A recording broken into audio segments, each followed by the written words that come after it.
Apa sih kecerdasan itu? Kecerdasan adalah suatu kemampuan untuk memecahkan masalah dan menciptakan produk yang mempunyai nilai budaya. Dan menurut Howard Gardner, bahwa setiap individu memiliki 8 jenis kecerdasan di dalam dirinya yang disebut sebagai kecerdasan majemuk atau multiple intelligence. Artinya, setiap manusia memiliki 8 kecerdasan ini. Hanya saja, yang namanya kadar dari masing-masing kecerdasan ini berbeda untuk setiap orang. Dan yang pasti teman-teman asal tahu ya, bahwa teman-teman memiliki 8 kecerdasan ini. Hanya saja dalam tiap individu kadarnya ini berbeda-beda. Oke. Yang pertama tadi ada yang namanya kecerdasan linguistik. Ini adalah kemampuan menggunakan kata-kata secara efektif, baik secara lisan maupun tertulis. Ada kan teman-teman yang pintar dalam bidang ini? Tapi ada juga yang merasa nggak bisa. Tapi nggak bisa di sini bukan berarti sama sekali nggak bisa. Ya, ada orang yang capetang nih ya, jago banget ngobrol dalam kehidupan sehari-hari sama temen ya, sama orang tua. Tapi ternyata ketika dia berada di hadapan orang lain, katakanlah presentasi di depan orang lain, ya, dia tiba-tiba merasa nggak bisa. Artinya dia memiliki kecerdasan linguistik hanya saja dalam kadar yang tertentu, ya. Nah, orang yang memiliki kecerdasan ini dia cocok banget menjadi seorang pembaca berita, pendongeng, pembicara, orator, editor, wartawan dan sebagainya, ya. Oke, kemudian yang kedua ada kecerdasan matematis logis. Ini adalah kemampuan mengolah angka dan menggunakan logika atau akal sehat dengan baik. Ada kan di sini teman-teman yang jago banget hitung-hitungan atau jago banget matematika, statistik dan sebagainya. Tapi justru juga ada orang yang merasa nggak bisa matematika. Aduh, saya mah lemah hitung-hitungan. Tapi benar, dia 100% lemah dalam hitung-hitungan. Tes we ku duit 100.000 salembar. Tah, kurang diberi duit 1 juta, padahal cuma 100.000. Dia protes dong. Nah, ongkos 1 juta. Nah, tapi ngan mere salembar 100.000. Geuning eta bisa ngitung gitu ya. Nah, artinya apa? Dia juga memiliki kecerdasan matematis logis ini ya. Hanya saja kadarnya berbeda dengan orang-orang yang memang jago dalam statistik ya, jago dalam matematika dan sebagainya. Makanya orang yang memiliki kecerdasan ini dia cocok banget menjadi seorang pengolah data, ahli matematika, ahli statistik, kemudian peneliti, ahli logika, programmer dan sebagainya ya. Oke, kemudian selanjutnya ada yang namanya kecerdasan spasial. Ini adalah kemampuan mempersepsi dunia spasial visual secara akurat. Naon sih maksudnya ya? Ya contohnya gini lah. Ada orang yang bisa merancang, menggambar, membayangkan, memprediksi ya dan sebagainya. Contoh ningali, oh awannya bergerak seperti ini nih, sigana pihujaneun. Atau misalkan melihat seseorang, wah dia mah cocok banget pakai baju warna hitam. Ya. Nah, tidak semua orang memiliki kecerdasan tingkat tinggi untuk masalah yang spasial, tapi semua orang bisa. Ya, semua orang memiliki kemampuan ini. Dan sekali lagi kadarnya ini akan berbeda. Kemudian profesi yang cocok untuk orang yang memiliki kecerdasan ini ada perancang, kemudian pencipta, penemu, pemburu, pemandu dan sebagainya ya. Oke, kemudian ada lagi kecerdasan kinestetik jasmani. Ini adalah kemampuan menggunakan seluruh tubuh untuk mengekspresikan ide dan perasaan.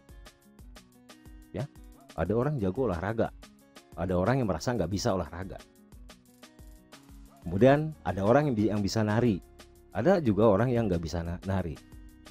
Ya tapi sekali lagi bukan berarti nggak bisa sama sekali ya. Ya contoh, oh saya emang nggak bisa nari, saya emang nggak bisa nari. Tapi begitu ada musik dangdut ya, jempolnya lagi tek gitu kan. atau dia goyang kan tanpa sadar ya, ya itu dia punya kecerdasan itu. Cuman kecerdasannya mungkin beda lah dengan orang-orang yang betul-betul jago dalam bidang menari. Nah makanya di sini orang yang cocok atau profesi yang cocok untuk yang memiliki kecerdasan ini ada penari, pengukir, ahli bedah, penata, atlet, mekanik, aktor dan sebagainya ya. Oke, kemudian ada lagi yang namanya kecerdasan musikal. Kecerdasan musikal ini adalah kemampuan menangani berbagai bentuk musik dengan cara mempersepsi, membedakan, mengubah, dan mengekspresikan. Semua orang bisa nyanyi ya. Sepakat ya, semua orang bisa nyanyi. Masalahnya aya nu ngeunah didangukeun, ada yang enak didengar, ada yang gak enak didengar. Tapi semua orang bisa nyanyi. Ya, minimal di kamar mandi Anda. Kemudian semua orang juga saya yakin bisa menciptakan lagu. Wah Pak, saya mah nggak bisa. Minimal sok haringan teu paruguh kan. Ya, nyanyi-nyanyi nggak jelas gitu ya. Itu artinya apa? Anda punya kemampuan ini. Cuman kadarnya memang Anda dalam level yang tidak terlalu tinggi atau rendah. Nah, makanya orang yang memiliki kecerdasan ini dia cocok banget menjadi seorang penikmat musik, kemudian kritikus musik, komposer, komponis, penyanyi dan sebagainya. Kemudian ada lagi kecerdasan interpersonal. Ini adalah kemampuan mempersepsi dan membedakan suasana hati, kemudian maksud, motivasi serta perasaan dari orang lain. Ya seperti yang kita pelajari di semester ini, interpersonal skill. Naon sih, ya ini kan seni, bagaimana kita akan berhubungan dengan orang lain, bagaimana biar kita disukai oleh orang lain. Ya, tidak cuman itu, ya, tidak cuman suka ke kitanya, tapi dari apa yang kita perbuat juga itu akan disukai oleh orang lain. Nah, makanya di sini orang yang jago secara interpersonal dia cocok banget menjadi seorang public relation, negosiator, sales, entertainer, kemudian pekerja sosial dan sebagainya ya. Oke, kemudian ada lagi kecerdasan intrapersonal. Ini kemampuan memahami diri sendiri dan bertindak berdasarkan pemahaman tersebut. Ya, jadi ini mah orangnya udah yakin banget dengan dirinya sendiri ya, dan bukannya tidak mungkin dia juga mampu mempengaruhi orang lain. Ya, dia yakin banget akan apa yang dia lakukan. Ya, setiap orang juga punya kecerdasan yang seperti ini.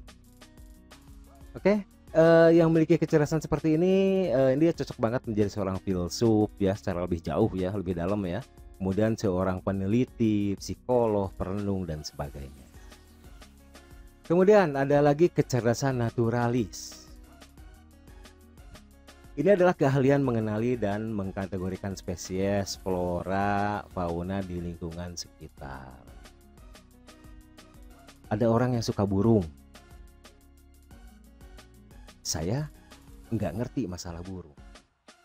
Ada orang yang suka batu ali. Saya nggak ngerti masalah batu ali. Ketika orang lain suka burung, saya tidak. Apakah saya tidak memiliki kecerdasan naturalis? Oh, saya punya kecerdasan naturalis. Saya punya beberapa ekor kucing di rumah.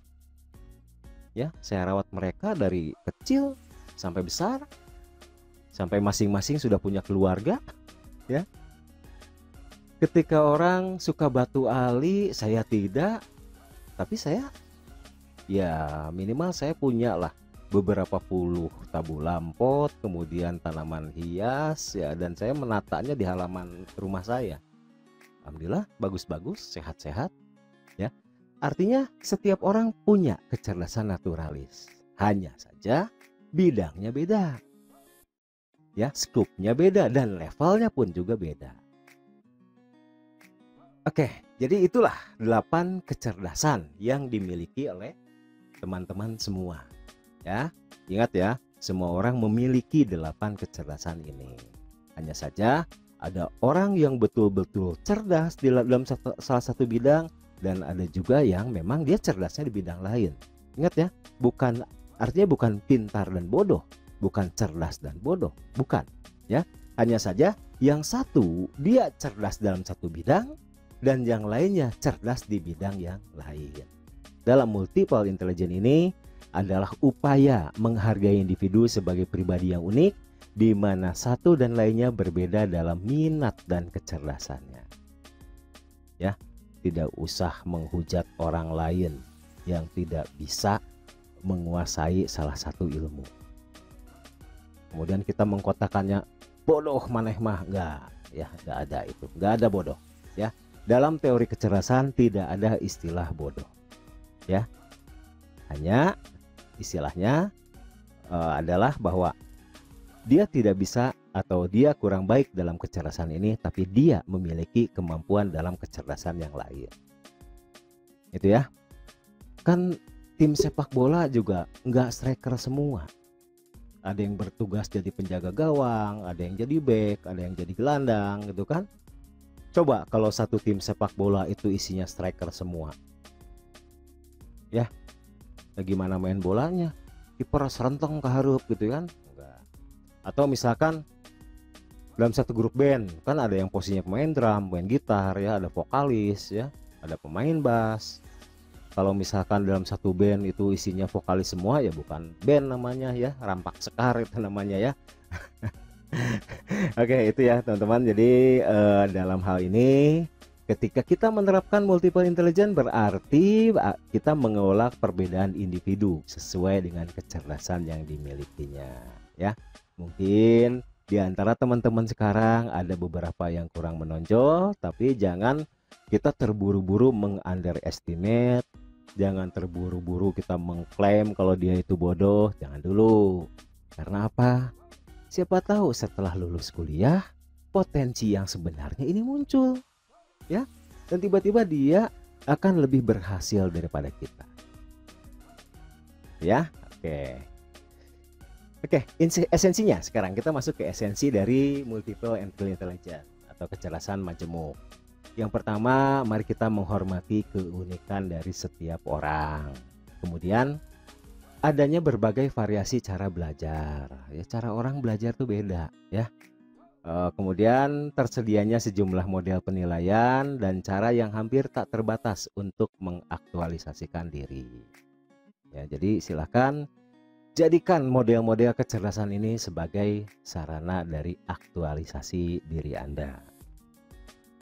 Dan pesan saya adalah ketika kita belajar tentang suatu ilmu ya, kita ibaratkan gini, saya punya pulpen, Anda punya buku.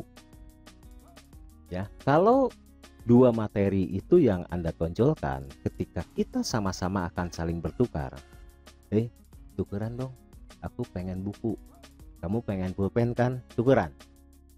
Akhirnya apa? Pulpen Anda hilang tapi berubah menjadi sebuah buku. Demikian juga teman Anda ya, bukunya hilang menjadi sebuah pulpen. Makanya yang saling bertukar itu adalah ilmu. Saya misalkan jago statistik, Anda jago pemrograman, tukeran ilmu yuk, ayo. Akhirnya apa? Saya jago pemrograman juga selain statistik, dia juga sama. Jadi ketika kita bertukar ilmu, maka kita akan menjadi memiliki dua ilmu sekaligus. Ya.